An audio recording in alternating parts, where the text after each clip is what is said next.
할렐루야! 오늘도 우리에게 거룩한 주의를 주신 하나님께 우리 감사와 영광의 박수 같이 돌리겠습니다. 할렐루야!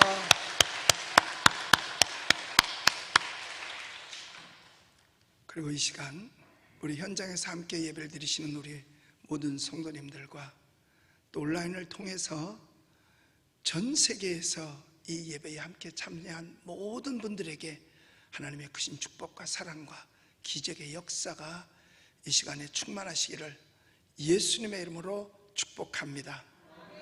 하나님께서 우리 인간에게 작은 거룩한 욕망들을 주셨어요. 그래서 우리에게 축복하실 때 생육하고 번성하라, 땅에 충만하라, 모든 것을 다스리라고 말씀을 했습니다. 그렇기 때문에 그때 인간을 창조하시고 주신 그 축복이 바로 우리의 속에 있는 거룩한 욕망입니다. 그런데 하나님이 주신 이 인간의 기본 욕망을 여러 가지로 말하는데, 그 기본적인 욕망이 잘못되어지게 되면 죄 가운데 빠지게 되는 것이고, 그 거룩한 욕망을 잘 사용하게 되면 계속해서 발전할 수 있게 되는 것입니다. 그런데 하나님께서 우리에게 주신 그 기본적 욕망을 여러 가지로 말합니다만은 세 가지로 구분할 수 있는데, 그 첫째가 바로 뭐냐면 생존 본능이에요. 생존 본능, 즉 살고 싶은 욕망이라는 거죠. 그리고 오래 살고 싶은 생존의 본능들을 다 가지고 있어요. 그런데 가끔 보면 뭐가 잘 안 될 때, 뜻대로 안 될 때 뭐라고 말하냐면 아이, 죽고 싶다 라고 말합니다. 그럼 여러분 절대로 그게 진짜로도 알아들으면 안 돼요. 이 죽고 싶다는 말은요, 살고 싶다보다 더 살고 싶은 마음이 죽고 싶다는 거예요. 여러분, 세 가지의 하얀 거짓말이 있다 그러잖아요. 뭐 빨간 거짓말인가? 처녀가 시집 안 가겠다는 거, 장사하는 분이 미치고 판다는 거, 노인네가 죽고 싶다는 거. 처녀가 시집 안 가고 싶다, 그건 못 간 거지 안 간 게 아닌 것 같아. 그리고 장사하는데 미치고 판다, 천만의 말씀. 이미 먼저 다 남겼고 나머지는 떨이야. 그러니까 그건 팔으면 그냥 다 남는 거. 그러니까 거짓이고. 그 다음에 노인이 죽고 싶다, 정말 그럴까요? 한 노인이 맨날 그랬대요. 아유, 늙으면 죽어야 돼, 아유, 빨리 죽었으면 좋겠다 그랬대요. 늘 그냥 입버릇처럼 했다는 거야. 근데 어느 날 감기가 들었는데 독감이야. 머리도 아프고 막 기침도 나고 그런 거야. 그래서 며느리가 약국에 가서 약을 지어왔어요. 약을 지어서 어머니 갖다, 어머니 이거 잡수시면 어머니 원대로 빨리 돌아가실 수 있어요. 그래고 드렸대. 먹었을 것 같아, 안 먹었을 것 같아? 몰래 화장실에 갖다 넣더래요. 누가 죽고 싶겠어요? 인간은 살고 싶은 욕망이 본능인 것입니다.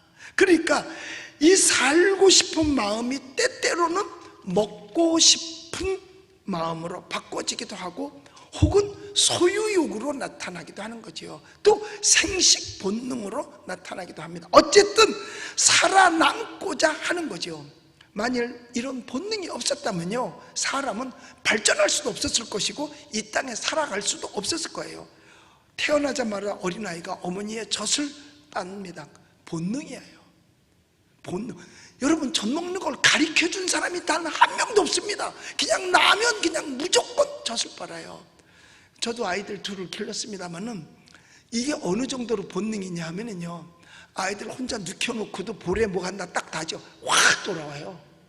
이쪽 갔다 일로 확 돌아옵니다. 왜냐? 이게 본능적으로 그런 거예요. 그러니까 만약에 이 본능이 없었다면 아이는 죽을 수밖에 없었을 거예요. 울지 않는 애 젖 안 주잖아요. 둘째 본능은 뭐냐? 상향적으로 같이 가고자 하는 마음, 같아지고자 하는 마음.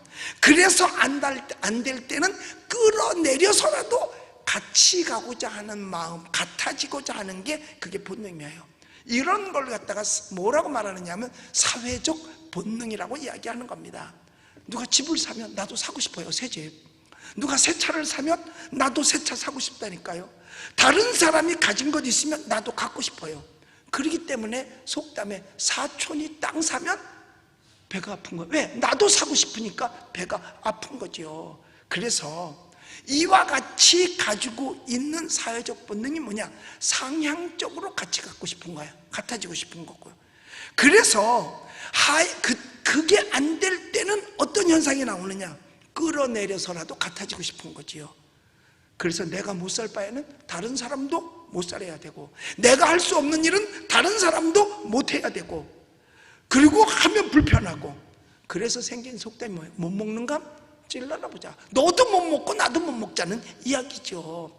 이렇게 하는 마음, 이 같아지고자 하는 마음, 이 같기를 바라는 이 마음은 우리 인간의 기본적 본능인 것입니다. 지금 이것을 잘 이용하는 것이 공산사회주의입니다. 무조건 평등이라는 거죠. 그런데 절대로 상향해서 같아지는 것은 쉽지 않습니다.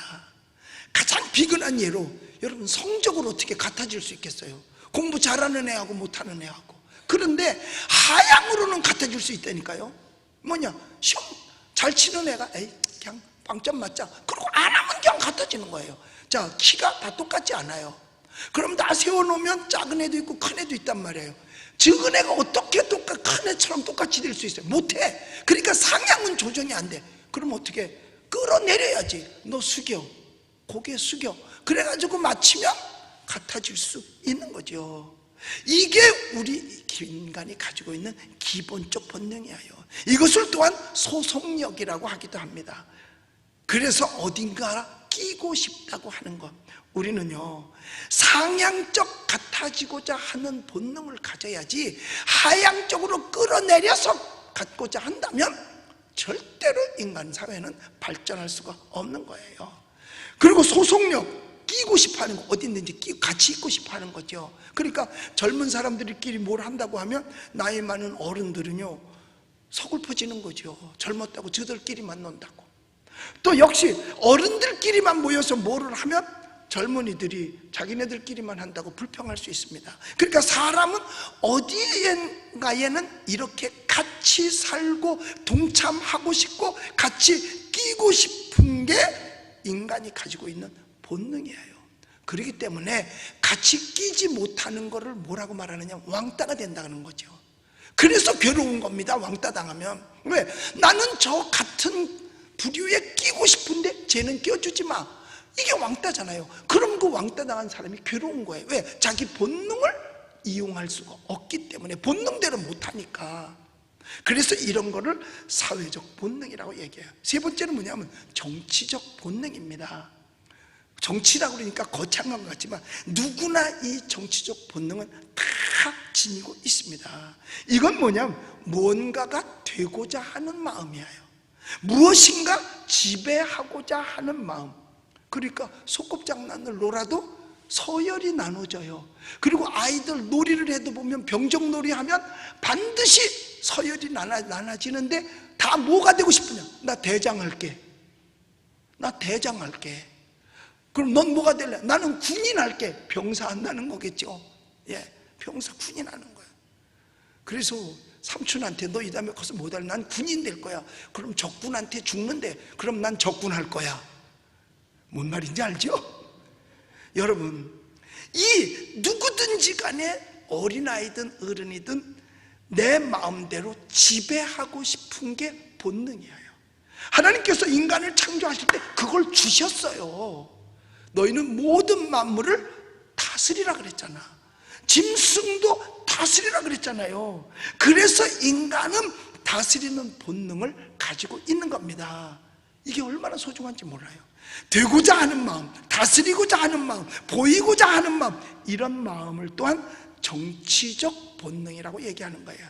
그러니까 어쨌든 이것은 첫째가 되고 싶은 마음이에요. 누구든지 다 그런 마음이 있잖아요. 지배하고 싶은 정치적 본능. 그래서 가정에서는 뭐라고 말해요? 가정에 장이라고 그러잖아. 그러니까 짱이라 이거죠. 짱, 지배한다. 학교에서는 그 반에 애가 짱 되면 반장.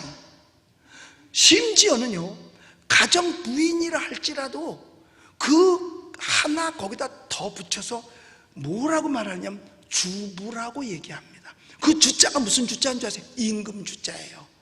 남편 나가면 지가 집에서 임금이라 이거야. 할렐루야. 그러니까 여러분 뭐 산성에 호랭이가 없으면 뭐 토끼가 왕 노릇한다 그러잖아요. 이렇게 해서 거기다 임금 주자를 붙인다니까요. 그래야 마음에 드는 거래요.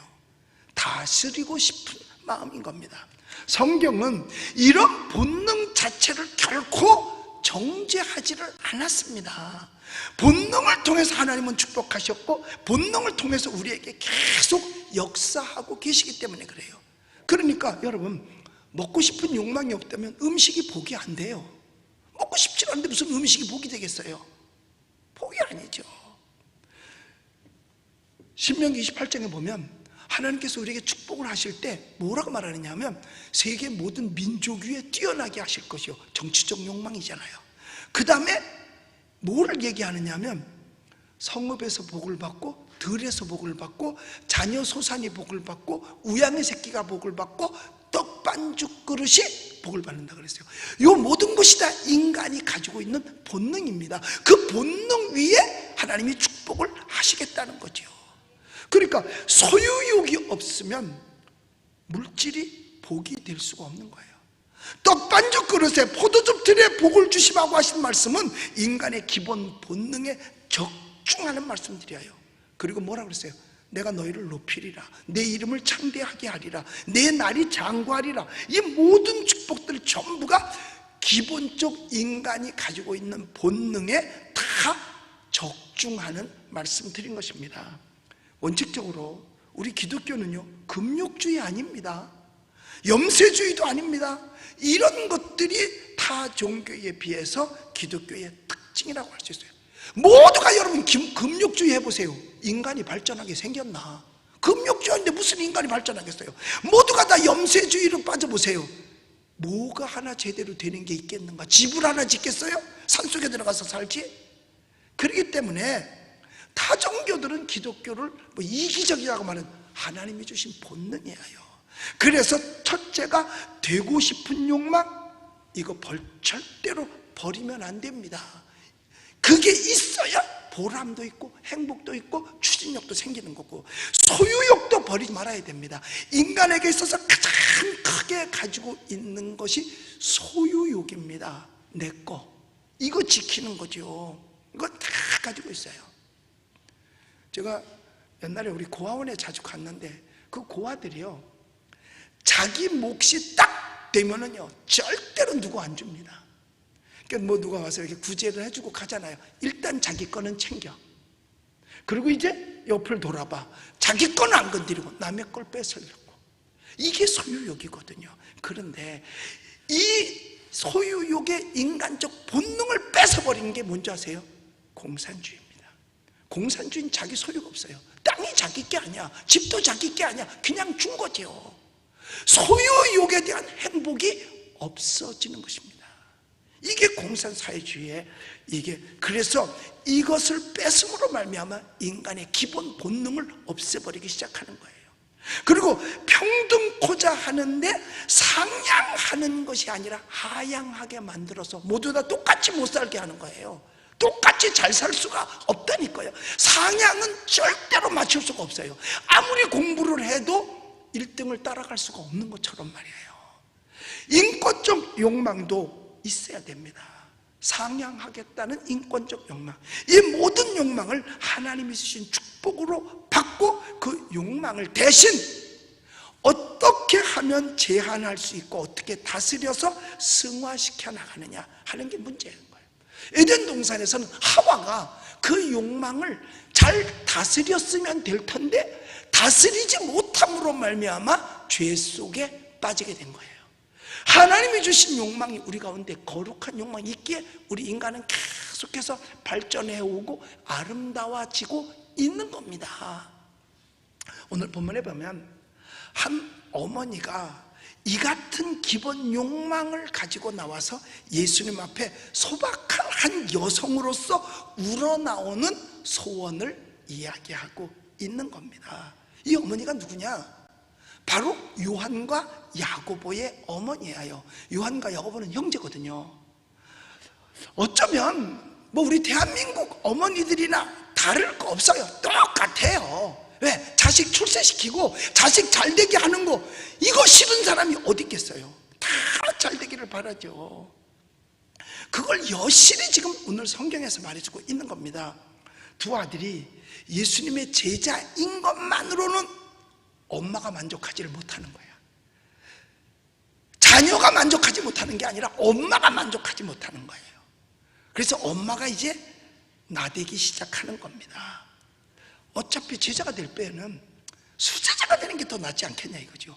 이때 당시만 하더라도 이 말씀이 기록되는 이때 예수님이 그 기록된 배경이요, 그때가 최고로 예수님께서 인기가 높았을 때예요.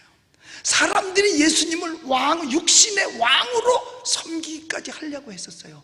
가는 데마다 호산나 다윗의 자손이여 찬송한다라고 박수를 보낼 그런 때입니다. 그리고 수많은 이적을 행함으로 말미암아 사람들이 동경을 하고 있었던 그때예요. 그러니까 예수님이 큰 일을 할 것 같거든.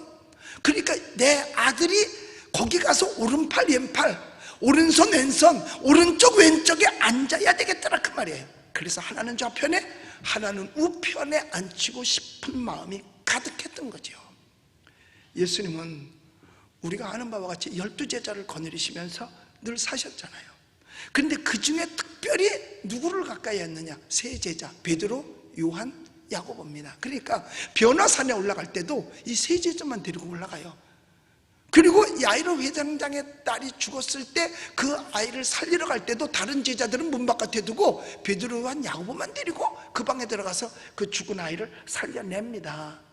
그러니까 어쨌든 성경에 쓰여진 내용을 보면 이 세 제자가 예수님의 인정을 더 받은 것만은 분명해 보입니다. 이 중에 베드로는 수제자였어요. 그러고 보니까 야고보와 요한 중에 누구 하나가 예수님 좌편에 앉게 될 모양이라고 생각한 거예요. 그러면 아들 하나라도 좌편에 앉으면 됐지. 근데 그게 간이 차질 않아. 베드로를 밀어내고 그 자리에 요한을 앉히고 좌편에다가 안드레를 앉히고 싶은 게 어머니의 마음이에요. 그래서 특별 교섭을 시작한 거죠. 요새 말로 말하면 특별 청탁, 시세 말로 말하면 치맛바람, 그리고 최근의 말로 말하면 엄마 찬스, 이거를 작동하기 시작한 거예요. 하나는 우편에 하나는 좌편에 앉게 해달라는 거예요. 이 부탁 뒤에는 숨겨진 소원이 하나 더 있었는데 그게 뭐냐? 베드로는 아예 빼버리자는 거지. 그래야 자기 아들 둘이 오른편 왼편에 다 앉으니까. 베드로는 자연히 물러서라는 뜻입니다. 여러분, 나도 아버지지만 어머니 입장에 대봐도 마찬가지일 것 같아요. 이해할 만해요. 아마 이런 소원은 어느 어머니도 예외일 수가 없을 거예요. 다 이런 마음은 가졌을 거예요. 그런데 여러분, 욕망이 끝이 없잖아요. 거기서부터 문제가 생기는 거예요. 그러니까 이것이 요즘 우리 사회에서 대두되고 있는 엄마 찬스를 쓰겠다는 거예요. 그런데 그 가정들이 국가의 지도층이고 그래도 국민들에게는 본을 보여주어야 하는 가정들이 아니겠느냐 이거예요. 그리고 자기네들이 한 말은 지켜야 되는 그런 사람들의 위치 아니야 이거예요. 기회는 평등하고 과정은 공정하고 결과는 정의로워야 되는데 기회도 평등하지 않고 과정도 공정하지 않고 결과는 더더욱 정의롭지 못한 그런 행동을 하는 것을 우리는 어떻게 지켜봐야 되고 우리는 우리 자신을 어떻게 가늠해야 될 것인가를 우리가 오늘 생각하고 배워야 된다 이 말입니다. 한 분은 전직 장관 부인이기도 하죠. 또 한 사람은 현직 장관이기도 하잖아요. 어머니의 자녀 사랑 그 자체야 나무랄 게 없죠. 예수님도 이 요한의 엄마 그것에 대해서는 별로 나무라질 않아요. 그것 가지고 말하질 않습니다. 그런데 거짓된 일을 하면서 것까지 하는 거는 이건 심한 게 아니냐 이 말이에요. 거짓된 일을 하면서 한 집은 정확하게는 모르지만 문서를 위조해서 스캔들을 만들고 스펙을 만들어서 남들의 자리를 빼앗아서 차고 들어가야 되는 그런 입장. 또 한 집은 대한민국 군인들을 물군대로 만들어버리는 그런 집들이에요. 엄마 사랑을 누가 막겠습니까? 그렇지만 지나친 사랑이 자녀의 장래를 어쩌면 앞길을 막아버릴 수도 있다는 겁니다. 자녀를 사랑한 그 자체만큼만은 죄라고 말할 수는 없겠죠. 먼저 예수님께서 말씀하시기를 이렇게 말합니다. 그 요한과 야고보의 엄마가 와서 엄마 찬스를 쓸 때 너 뭘 잘 모르고 있는 게 있다. 책망을 안 해요. 지금 네가 좌우에 그게 무엇을 의미하는지 아느냐 이거죠. 지금 예수님은요, 이제 공생을 마치시고 인류의 죄를 짊어지시기 위해서 골고다 언덕으로 십자가 짊어지고 가야 되는 이 마당이에요. 그러니까 지금 예수님의 발걸음은 비장한 발걸음을 걷고 있는 예수님이거든요. 이런데 여기 와서 지금 허망된 꿈을 말하고 있으니까 너 지금 뭘 생각하고 있니? 너 진정 구하는 바를 네 자신이 알고 있느니? 그걸 얘기하는 거예요. 여러분, 우리는 우리가 구하는 것을 알고 있습니까? 뭘 구하고 있습니까? 뭘? 하나님께서 솔로몬에게 1000번제를 마치고 나니까 하나님께서 물어봤어요. 내 소원이 뭐냐? 너 뭘 내가 해줬으면 좋겠느냐? 그때 솔로몬은 지혜를 달라고 이야기를 하죠. 한 가지만 구하라. 그러니까 소원이 분명해야만 하는 겁니다. 가끔 가다가 자녀를 위해서 애쓰는 부모님을 보면 정말 안타까울 때가 많이 있죠. 대부분의 소원이 인류대학 가는 거예요. 다 인류대학 가는 거예요. 그러니까요, 아기가 딱 태어나면 우유를 먹일 때요, 머리 좋으라고 아인슈타인을 먹입니다. 아인슈타인 우유를 먹여요. 그리고 학교 들어갔어. 그런데 아인슈타인 그 머리가 안 좋아. 그러니까 너는 서울대학은 가야 된다. 그래가지고 서울 우유를 먹이기 시작합니다. 근데 중학교 갔는데 성적이 별로야. 그래, 그래도 연세대학은 가야지. 그래가지고 연세 우유를 먹이기 시작합니다. 그랬는데 실력이 그것도 안 될 것 같아. 그래, 그러면 건국대학이라도 가야 돼. 건국우유를 먹이기 시작합니다. 그런데 도저히 아이 머리가 공부 머리가 아니야. 그러니까 그저 건강하게나 살아라. 그리고 매일 우유를 먹이기 시작합니다. 제가 웃자고 이야기한 얘기인데, 부모들의 마음은 이만큼 자녀가 잘 되기를 바라는 게 있다 그 말이에요. 여러분, 인류대학만 들어가면 다 되나요? 사람이 돼야 되는 거 아니겠냐 이거예요. 오늘날 사회를 망가뜨리는 게 누가 망가뜨리는데? 못 배운 사람이 아니요, 많이 배운 사람이. 제가 노인대학을 꽤 오래 했었잖아요. 노인 1200명까지도 우리 교회에서 케어를 했었었는데, 제가 노인들한테 물어보면 그래요. 자식들 중에 누가 효도를 잘하냐 그랬더니 못 가리킨 놈이 효도를 더 잘하고 못 가리킨 놈이 인간성이 더 됐다는 거야. 거의가 다 옛날에는요, 장남 위주였었어. 그러니까 그 집의 기둥이야. 이 장남이 잘 돼야 온 집안이 잘 될 줄로 알고 모든 걸 투자해서 장남한테만 해. 그러니까 소 팔아서 장남 공부시키고 집 팔아서 공부시켜가지고 하여튼 그 우리 집의 기둥이라고. 그런데 그렇게 해서 공부해가지고 좋은데 취직을 했는데 부모를 얼마만큼 돌보느냐? 거의 몰라라 하고, 오히려 돈이 없어서 큰 놈한테 투자하느라고 못 가리킨 그 놈이 훨씬 더 아빠 엄마한테 잘한다는 거야. 그 놈이 훨씬 더 잘한다는 거예요. 그건 내가 경험해봐서 알아. 내가 둘째거든. 우리 집도 형님이 맞으니까 하여튼 모든 걸 투자해가지고 형님을 공부시켜요. 우리 어머니 초등학교도 못, 국민학교도 못 다녔어. 우리 아버지도 뭐 옛날 외정 때 무슨 공부를 했겠어요. 저희 아버지가 1919년생이야. 그날이 그 해가 무슨 해요? 3.1운동이 일어나던 해지요. 그런데 그때 무슨 공부를 했겠어요? 저희 어머니는 무슨 공부를 했겠어? 그런데도요, 맏아들은 군대 보내면 안 돼. 그럼 우리 집은 누가 끌고 가냐고 병무청에 쫓아다니고 다 이렇게 하면서 어려운 사정을 얘기해가지고요, 세상에 맏아들을 군대를 안 보내더라고. 그러면 누가 가야 돼? 내가 가야 돼. 나는 가가지고 35개월을 꽉 채우고 왔어요. 그 다음에 효도는 누가 더 많이 했느냐? 말 안 할래. 여러분, 사실 자식을 위해서 애쓰는 부모님을 보면 마음 안타까지요. 마음 정말 안타까워요. 그런데 우리는 진정 내 자식이 어떤 자식이 되기를 바라고 있는 거냐 이 말이에요. 공부가 결코 목적은 아닌 것 같아요. 분명히 내 소원이 무엇이냐 알아야 돼요. 우리 하나님 앞에서 다시 물어봅시다. 나는 내 자식이 어떤 자식이 되기를 바라고 있는가 말이에요. 무엇을 구하는지 목적이 분명해야 된다는 거예요. 두 번째 말씀하시기를 이런 말을 해요. 너 내가 마시는 잔을 마실 수 있게 하겠느냐? 너 내가 지는 거를 같이 질 수 있게 하겠느냐 이거예요. 예수님께서는 십자가의 고난을 통해서 부활을 생각하고 계시고 만왕의 왕이 되겠는데, 너는 그저 우편 좌편에 앉기를 원하면서 내가 마시는 잔을 너도 맡겠느냐, 십자가 지겠느냐 이거거든요. 십자가 질 수 있겠느냐 이거예요.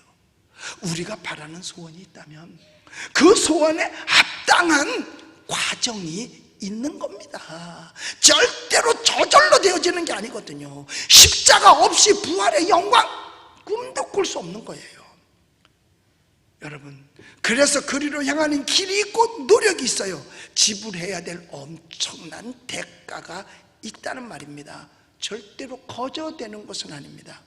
하나님의 뜻을 준행함에 있어서 지름길은 없습니다. 그만한 수고, 그만한 과정이 반드시 있고 이것을 거쳐야 되는 거예요. 만약에 중요한 스펙이야, 졸업장을 공부도 안 하고 출석도 안 했는데 받았다, 그냥 준다면 그거 양심이 있으면 받을 수 있을까요?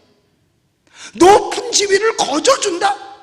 그냥 그 자리에 앉을 수 있을까요? 과정이 필요합니다. 요행은 없습니다. 우리말에 여러분 불한당이라는 말 있잖아요. 아주 못된 사람을 불한당이라 하는데, 불한당이 뭔지 아세요? 땀을 흘리지 않는 사람을 불한당이라 그래요. 노력 없이 뭘 해보겠다고, 그게 불한당이에요. 그러니까 땀 흘림 없이 노력 없이 무엇을 취했다고 했다면 그 자체가 물어볼 것도 없이 죄인인 겁니다. 물어볼 자체가 없어요. 그러므로 사실 공짜는 없다는 거예요. 결코 땀 흘림 없이 공짜로 어떤 것이 생겼다? 그것은 복이 아닙니다. 자기 앞에 놓인 걸림돌이 되고 마는 겁니다. 우리는 사회를 통해서 그걸 많이 보고 있잖아요. 사실 그런데도 우리는 요행을 너무 많이 바라요. 너무 결과만 생각합니다. 결과보다 더 중요한 것이 과정입니다. 사람들이 흔히 뭐로 가도 서울만 가면 된다. 아니요, 뭐로 가면 안 되죠. 바로 가야죠. 사람들은 말합니다. 개같이 벌어서 정승같이 쓰라고. 안 되죠. 개같이 벌어서는 안 되죠. 정승같이 벌어서 정승같이 써야지 개같이 벌어서 되겠습니까? 우리는 바른 목적, 바른 과정을 따라서 가다가 똑바로 살고 바로 살다가 어쩔 수 없어서 어디 쓰러진다면 그 다음에는 하나님께서 하실 일이에요. 끝까지 가는 길은 바른 길이 되어야 되는 겁니다. 결과가 방법을 정당화하는 것은 공산주의의 슬로건인 겁니다. 그러니까 정의가 이겨야 하는데 이긴 다음에 이기면 불의가 정의가 되는 사회, 이게 공산주의 사회거든요. 무조건 이기면 그건 정의가 되는 거야. 분명히 이건 잘못된 길인데도 이기면 정의야. 이게 잘못된 사회죠. 결과가 중요한 게 아니고 방법이 중요하며 과정이 중요한 겁니다. 그래서요, 탈무드에 보면 여러분 세계적인 교육은 이스라엘 교육 아니겠어요? 유대인의 교육이죠. 우리는 아직까지 노벨상이 학술적으로는 하나도 없어요. 평화상만 있지.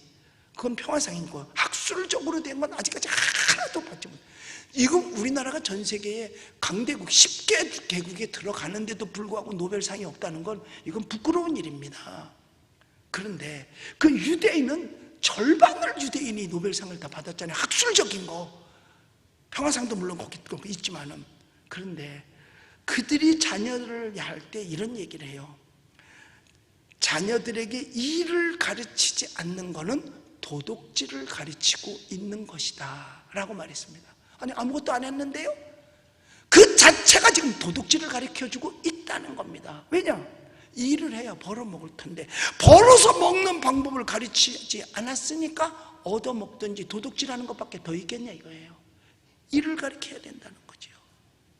그래서 로마서 8장 17절에 보면 그와 함께 영광을 받기 위하여 그와 함께 고난도 받아야 할지니라.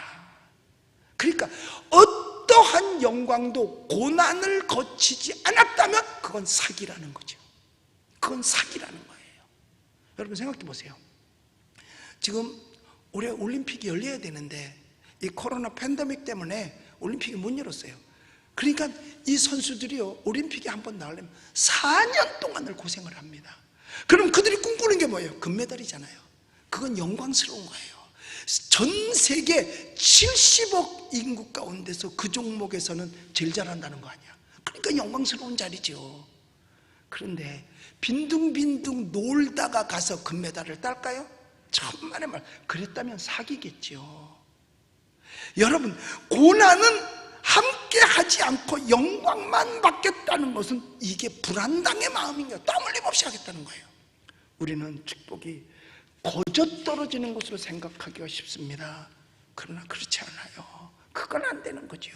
구약에 분명히 말씀하시기를 사람이 수고한 대로 먹을 것이라고 말했어요. 이게 축복입니다. 수고한 대로 못 먹으니까 그게 안타까운 거지, 성경은 수고한 대로 먹을 것이라고 그랬어요. 그 다음에 세 번째로 예수님께서 예비한 자가 받을 것이라 라고 말씀합니다. 사람이 마음으로 길을 계획할지라도 그 걸음을 인도하시는 자는 여호와시니라 라고 잠언 16장 9절에서 말씀합니다. 하나님이 인도하시고 축복해야 된다는 거죠. 내 노력, 내 희생, 내 수고가 있다 할지라도 그 위에 하나님이 축복이 있고서야 결과가 이루어진다는 거예요. 에디슨이 그런 얘기를 했잖아요. 99%의 노력과 1%의 영감, 그 영감은 하나님이 주셔야 된다는 거예요. 그가 수없이 많은 것을 발명했다 하더라도 자기 노력 갖고 된 게 아니라 마지막 하나님의 영광이 있었기 때문이라는 거죠. 여러분, 모든 발명은 99% 가지고는 완성이 안 되는 거예요. 99% 가지고는 완성이 안 되는 거예요. 그러니까 내가 99% 노력해도 1%의 하나님의 역사가 없으면 안 된다는 거죠. 여러분, 저는 이 코로나 바이러스도요, 하나님의 계획한 때에 하나님이 역사하셔야 될 것 같아요. 왜? 1%라서. 여러분, 99%가 안 걸려요.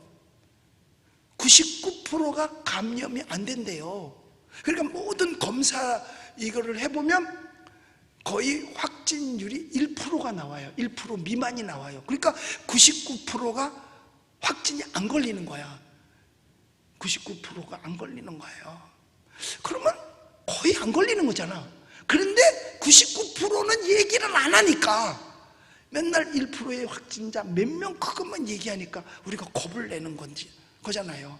자기가 자기 스스로를 잘 지키면 우리는 99% 속에 들어갈 수 있는 거고, 자기가 아무렇지도 않게 하고 방역 안 하면 1% 속에 들어가는 거고, 그렇죠 뭐. 여러분, 우리는요, 내 노력, 내 희생, 내 수고가 반드시 있어야 마지막에 하나님의 축복이 이루어진다는 것입니다. 그런데 희생도 하지 않고 노력도 하지 아니하고 이루어지길 바라는 거, 그건 미신이지요. 그러므로 우리는 우리에게 주어진 일, 할 일 다 하고 그 다음에 되어질 일에 대해서는 어떤 일이 오더라도 그대로 받아들일 줄 아는 겸손함이 있어야 될 거예요. 여기서 우리가 생각해 볼 것 한 가지 있습니다. 여기 야고보와 요한, 이 어머니가 자기 아들을 좌우에 앉게 해달라고 지금 청탁을 하고 있었어요. 다른 제자들도 있는 데서 말이에요, 우리 애를 좀 해달라고 지금 엄마 찬스를 계속해서 쓰고 있는 겁니다. 그런데 이 말을 들은 열 제자가 두 형제에 대해서 분이 여겼다고 여기서 24절에 분명히 말하고 있습니다. 여기 24절을 같이 한번 읽어볼까요? 시작. 열 제자가 듣고 그 두 형제에 대하여 분이 여기거늘. 분이 여기지 않으면 그건 잘못된 거죠. 바보들이죠. 거룩한 분노는 있어야 되는 겁니다. 그렇잖아요. 여기서 똑같이 예수님의 제자인데 이 둘만, 베드로도 빼놓고 좌우편에 앉히겠다, 엄마 찬스를 썼다, 이럴 때 제자들이 가만히 있어? 그럼 제자들이 바보이거나 멍텅구리죠. 오늘날 젊은이들이 이와 같은 환경 속에서 들을 때에 어떤 마음을 가져야 되겠느냐? 거룩한 분노가 있어야 되는 겁니다.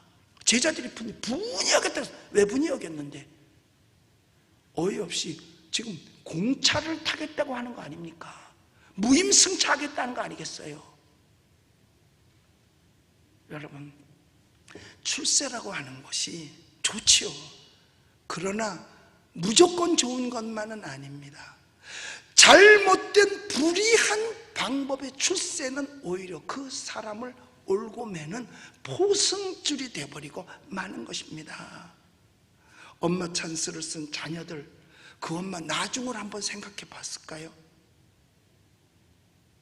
어떤 사람이 그 과정에서는 힘이 없으니까 그냥 지나갔다 하더라도 평생 그 힘 있는 엄마가 찬스를 계속 쓸 수 있을까요? 아니죠. 여러분, 권세가 10년 못 넘는 거거든요. 그리고 사람의 생명은 한계가 있기 때문에 나이 먹으면 죽게 돼 있어요. 그 다음에 자녀를 생각해 봤냐 이거죠. 그 주변에서 그들을 볼 때 옳게 볼 사람이 어디 있겠냐는 거예요. 잠시 잠깐의 찬스를 써서 잠시는 즐거웠을지 모르지만 평생을 가슴앓이 해야 된다는 거, 이런 사실을 우리가 알아야 된다는 거예요. 출세 너무 좋아하지 말고 우리가 진정으로 하나님께 구해야 되는 것이 무엇인지를 깊이 생각해 봐야 돼요. 그 다음에 끝으로 예수님은 말씀하시기를 으뜸이 되고자 하는 자는 섬기는 자가 되고 먼저가 되고자 하는 자는 종이 되어라 라고 말씀하십니다. 그러니까 엄마 입장에서 엄마 찬스를 써서 거짓으로 출세시키려 하지 말고 먼저 가르쳐 줄 것이 있는데 너는 섬기는 자가 되어라, 먼저 종이 되어라, 먼저 수고하고 먼저 희생하고 나서 그 다음에 자리에 올라가야 된다. 이렇게 해서 야고보와 요한이 예수님 좌우편에 앉았다면 누가 분이 여기겠습니까? 맞아, 쟤들은 저기 앉는 게 딱 맞는 거야. 우리하고 비교하면 안 돼. 우리는 희생 못할 때 저들은 희생했잖아. 우리는 노력 안 할 때 저들은 노력했잖아. 누가 거기에 대해서 태클을 걸겠냐 이거예요. 당연히 그래야 된다고 하겠죠. 그러나 수고 없이 엄마가 찬스를 써서 좌우편에 안긴다면 문제가 많을 것입니다. 여러분 생각해 보세요. 엄마가 학교 자주 찾아간 그 횟수 때문에 그 집 아이가 반장이 되고 부반장이 되고 내신 성적이 올라간다면 그 문제 있는 거 아니겠어요? 만약에 그 사실을 누가 알았다면 그 옳게 보겠습니까? 그래서 예수님께서 말씀하시는 게 뭐냐? 먼저 종이 되라, 먼저 섬기는 자가 되라, 먼저 희생하는 자가 돼야 된다라고 예수님께서 말씀하고 있는 겁니다. 미국의 펜실바니아에 있는 그 한 대학에 이런 일화가 있었대요. 이제 학생들이 개학을 하면, 방학을 하고 나서 개학을 하면 일찍 와서 뭘 하냐면 기숙사를 이제 받게 되는 거죠. 그러면 먼저 오는 순서대로 자기가 기숙사를 이제 정하죠. 근데 때게다 보면 계단에서 멀리 떨어져 있는 햇빛 뜨는 좋은 방들을 먼저 갔습니다. 그런데 맨 먼저 온 한 학생이 그런 좋은 방을 다 제쳐놓고 계단 옆에 있는 아주 나쁜 방을 택해서 그 방으로 들어간 거예요. 부모가 그걸 알면 뭐라고 그랬어요? 저런 등신 같은 거 참, 아유 내가 저걸 낳고 몇 국을 먹었어, 이럴 거 아니겠어요? 왜냐? 좋은 데 내버려두고 왜 맨 먼저 가서 그렇게 나쁜데 왜 계단 옆에 오르락오르락 내리락 하면 시끄럽잖아. 시끄러운 고기, 햇빛도 잘 안 드는 고기. 그런데 총무처장이 그 일을 보고서 내가 수십 년 이 자리에 앉았지만 다 좋은 방을 먼저 가져가려고 그러는데 나쁜 방을 먼저 택했다? 참 신기한 청년이다. 그렇게 하고 수첩에다가 이름을 적어놨대요. 그런데 나중에 그 학생이 그 학교의 총장이 되더랍니다. 여러분, 이게 있어야 돼요. 다른 사람 다 가지고 남은 건 내가 갖겠다. 다른 사람이 다 싫어하는 건 내가 갖겠다. 다른 사람이 못하는 거 안 하는 걸 내가 하겠다. 이게 얼마나 아름답고 중요한 일입니까? 그 어떤 일도 그래요. 애국을 하는 것도 그렇고, 회사를, 애사를 하는 것도 그렇고, 애교를 하는 것도 다 마찬가지예요. 굳은 일을 내가 먼저 할게, 이거죠. 사실 저도 아들 둘이 있지만요, 솔직히 둘 다 마음에 안 들어. 안 보고 싶을 때도 많아. 그런데 그래도 큰 놈 중 적은 놈도 마음에 드는 게 딱 하나 있고 큰 놈이 두 개가 있는데, 여태까지 살면 다 마음에 안 드는데 두 개 딱 마음에 드는 게 있어. 제가 제 가정 얘기를 해서 안 됐습니다만은, 그 두 개가 뭐냐면, 큰아이가 이제 군대를 이제 갔다 왔어요. 군대를 갔다 왔는데 복학하는 기간이 한 6개월이 남은 거야, 대학에서. 그래서 야, 너 복학 기간도 많이 남고 그랬으니까 피지에 선교사들 그 피지 선교하는데 너 선교사 서포트를 좀 해주고 와라, 6개월 동안. 그리고 거기는 문화권이 영어 문화권이니까 선교하다 보면 영어도 저절로 될 거다. 글로 갈래? 그랬더니 예, 가겠습니다. 그리고 제대하자마자 그냥 바로 그 피지로 보낸 거예요. 가서 넉 달 동안 정말 걔 말로는 햇빠지게 일을 했다 그러더라고요. 그런데 2달을 남겨놓고 제게 전화가 왔어요. 아버지, 왜? 나 50만 원만 줘요. 왜? 그랬더니 나 호주를 배낭여행하고 싶다는 거야. 배낭 지고 호주를. 근데 50만 원 갖고 어떻게 2달을 살 수 있냐 그러니까 할 수 있다는 거예요. 자기 조금 있으니까 할 수 있다. 그러니까 비행기표만 주고 50만 원만 달라고. 그래서 보내줬어요. 그럼 어떻게 살았나 봤더니 점심때는 머리 풀어헤치고 줄 서는 데 가서 서 있어. 그러면 밥을 거저 먹는 거야. 예. 그리고 또 가서 뭐 남의 일, 허드렛 일 같은 것도 또 해줘서 조금 벌어서 또 다음 고장으로 가고, 2달 동안 호주 대륙을 다 횡단을 했습니다. 그리고 이제 귀국할 길 일주일 남겨놓고 피지로 다시 돌아간 거야. 짐도 거기 있으니까 집으로 그 피지로 갔어요. 그런데 그때 마침 한국에서 대학생들이 피지로 그 단기 선교를 온 거예요. 막 열흘씩 보름씩 때 단기 선교 와서 해주잖아요. 그런데 날이 더우니까 피지는 사방에 섬이니까 바닷가야. 그리고 선교지가 바로 그 앞에 있고, 그런데 선교지에서 일을 하고 있는데 바닷가에 학생들이 쭉 서서 전부 이러고 있는 거야, 흔들고. 그래서 저 뭔 일이야 그러고 뛰어갔더니 여학생 하나가 그 바닷가에서 놀다가, 바다에 가면 모래 앞으로 물이 밀려갈 때 뛰어 들어갔다 물이 또 들어오면 뛰어나고 막 이런 장난을 하잖아. 그런데 한 학생이 넘어진 거야. 그래가지고 너울성 파도에 쓸려 들어간 거야. 근데 바다가 그렇게 깊진 않은 바다인데 이 파도에 의해서 계속 밀려 들어가는 거예요. 근데 전부 다들 뭐 하냐면 이렇게 흔들고만 있는 거 어떻게 하면 좋으냐고. 그럴 때 우리 아이가 그걸 보고 뛰어 들어갔어요. 가서 우리 아이 수영할 줄 몰라요. 그런데 뛰어 들어가서 그 아이를 잡아서 집어 던지는데 자세가 안 잡히니까 또 들어오고 또 들어오고 대여섯 번 만에 여학생은 나갔어. 여학생은 나갔어요. 그리고 났는데 이제 지가 힘이 빠졌어. 그런데도 군대 갔다 온 지 얼마 안 되니까 기질이 남았으니까 그래도 기어 나와 살았어요. 그리고 귀국을 했죠. 그런 얘기를 자기 엄마한테 다 얘기를 한 거야. 그리고 엄마는 나한테 얘기를 해줬고, 그래서 귀국해가지고 제가 어느 호텔에 이제 한 교회 부흥회를 하니까 부흥회 마치고 내 숙소가 호텔이라서 호텔로 인사하러 찾아온 거예요. 걔를 딱 보는 순간 눈물이 확 쏟아지더라고. 왜냐? 죽었으면 어떡해. 수영도 못하는데 바닷속에서. 그래서 내가 걔를 붙들고 참 고맙다. 너 과연 목사 아들을 맞구나. 참 고맙다. 너 아버지가 뭐 해줄까? 네가 갖고 싶은 거 있으면 다 얘기해. 아버지가 사줄게. 그랬더니 아버지 공부시켜주고 군대 보내줬으면 됐지 뭘 내가 다 큰 청년이 뭘. 아버지가 자동차 하나 사줄게. 그래가지고 데리고 장난감 가게 가서 그게 하나 마음에 들었어요. 그거는 마음에 들어. 왜? 생명 걸고 나가서 살려냈으니까. 지금 여러분 머릿속에는 별 생각 다 했을 거야. 그럼 그 아가씨하고 결혼했나 뭐지? 그건 아니고요. 그리고 또 한 가지는 뭐냐, 백마부대에서 훈련을 받았거든. 그리고 이제 수료식 하는 날 이제 면회를 갔어요.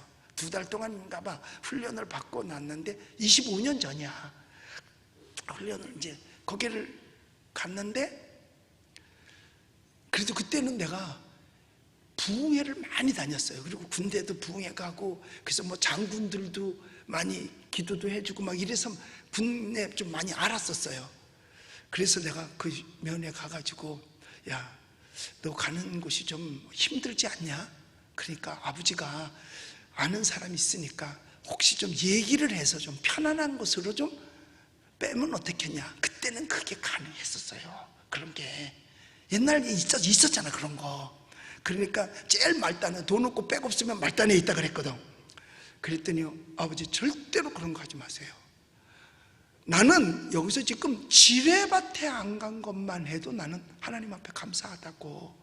만약에 내 자리가 힘들어서 내가 딴 데로 가고 다른 아이가 내 자리 와서 일한다면 나는 걔한테 평생을 빚지고 사는 것이 됩니다. 평생을. 그러니까 아버지 그냥 내버려 두세요. 그래서 아무것도 안 하고 내버려 둬서 훈련 잘 마치고 군대 생활하고 잘 들어왔어요. 그래서 제가 지금도 오늘도 이 말씀을 생각하면서 생각해 봤어요. 만약에 내가 그때 아빠 찬스를 썼다면 나도 평생 그 자리에 가는 아이한테 빚지고 사는 거고 우리 애도 빚지고 사는 거고 강단에서 이런 설교할 수 없는 사람이 되는 거죠. 그런데 아빠 찬스가 무효로 돌아갔기 때문에 나도 할 수 있어요. 그러니까 찬스를 쓰는 것까지 말하는 건 아니에요. 그 사랑 인정할 수 있습니다. 그러나 불의한 방법이 되고 비겁한 방법이 되어서는 안 되는 겁니다. 그런데 현대는 어떻습니까? 이런 사람이 바보가 되는 그런 사회가 되지 않았나? 그렇게 하면 등신 취급받는 것 아닌가? 그런데 성경은 그렇게 하래요. 예수님은 우리를 향해서 그렇게 하래요. 다른 사람 다 제쳐놓고 내가 먼저 제일 좋은 거 제일 높은 자리 하겠다고 하는 사람들 되지 말고 먼저 섬기고 먼저 종이 되고 섬김에 있어서도 더 낮아지고 겸손에 있어서 봉사하는 일에 있어서 더 하라는 거예요. 그래서 예수님 마지막에 말씀하시잖아요. 오늘 본문에서 인자는 섬기러 왔어. 이제 우리는 무엇을 구하겠습니까? 우리가 첫째가 되고자 하는 욕망 그거 버리지는 맙시다. 그러나 비겁한 방법으로 첫째가 되려고 하지는 말자는 얘기입니다. 불의한 방법으로 첫째가 되려고 하지는 말자는 거예요. 그래서 대신 첫째로 봉사하고 첫째로 겸손하고 첫째로 희생하고 순종할 때 주께서 우리를 높여주시고 주께서 우리를 영화롭게 하실 줄로 믿습니다. 예수님 말씀하십니다. 인자가 온 것은 섬김을 받으려 함이 아니라 도리어 섬기려 하고 자기 목숨을 많은 사람들의 대속물로 주려 함이라. 목숨 내놓으셨다는 거예요. 우리 예수님의 이 귀한 뜻을 기리면서 우리 천국에서 큰 자들이 되시기를 예수님의 이름으로 축복합니다. 기도하겠습니다. 우리 아프신 분은 아프신 자리에 손을 얹고 문제가 있으면 가슴에 손을 얹으시기 바랍니다. 위에서 기도해 드리겠습니다. 너희 중에 누구든지 으뜸이 되고자 하는 자는 너희의 종이 되어야 하리라. 인자가 온 것은 섬김을 받으려 함이 아니라 도리어 섬기려 하고 자기 목숨을 많은 사람들의 대속물로 주려 함이라고 말씀하셨습니다. 주여, 이 시간 역사하여 주시옵고 우리는 주님의 가르침을 따르게 하여 주옵소서. 우리를 하나님께서 주신 거룩한 욕망, 이것마저 버리자는 얘기가 아니라, 하나님, 우리 비겁하지는 말게 하여 주시고 치사하지는 말게 하여 주시고 하나님의 가르침을 따라서 우리 귀한 뜻을 따라 천국에서 큰 자들이 꼭 되게 하여 주시옵소서. 오늘도 주님 앞에 나와 믿음으로 손을 얹었습니다. 믿는 자들에겐 표적이 따르니 저희가 내 이름으로 귀신을 쫓아내며 아픈 사람에게 손을 얹은 즉 나으리라고 하셨습니다. 주여, 얹었사오니 이 시간 역사하여 주시고 기적이 일어나게 하여 주시옵소서. 내가 나사렛 예수 이름으로 명하노니 육신의 질병은 물러갈지어다. 질병은 저주받고 물러갈지어다. 나사렛 예수님의 이름으로 회복될지어다. 문제도 해결될지어다. 코로나 바이러스도 멈추게 될지어다. 주님이 역사하여 주시옵소서. 모두가 합력하여 선을 이루시기 원하옵고 나사렛 예수님의 이름으로 기도드리옵나이다. 아멘.